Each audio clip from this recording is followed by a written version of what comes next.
तुम्हाला कधी असा प्रश्न पडला आहे का की मी या माणसाला, या व्यक्तीला उलट का नाही बोलू शकत? मनामध्ये त्याच्याबद्दल हजारो प्रश्न असतात, पण त्या माणसासमोर गेल्यानंतर आपलं तोंड बंद होतं. असं का होतं? याचा कधी विचार केलाय?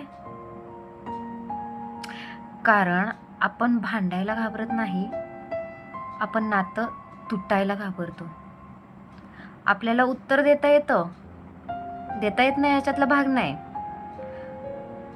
पण आपण विचार करतो, मी असं बोललो तर तिला राग येईल, त्याला वाईट वाटेल, तो काय विचार करेल माझ्या बाबतीत.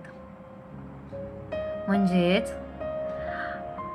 आपण स्वतःचं मन दाबतो समोरच्याचं मन वाचवण्यासाठी, आणि हळूहळू ती आपण स्वतःला सवय लावून घेतो गप्प राहण्याची.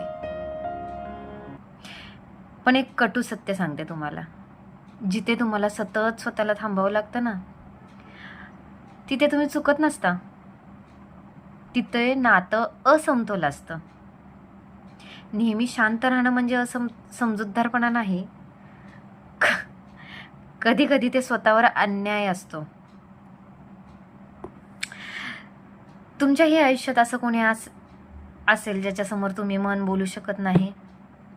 कमेंटमध्ये फक्त मी पण एवढंच लिहा.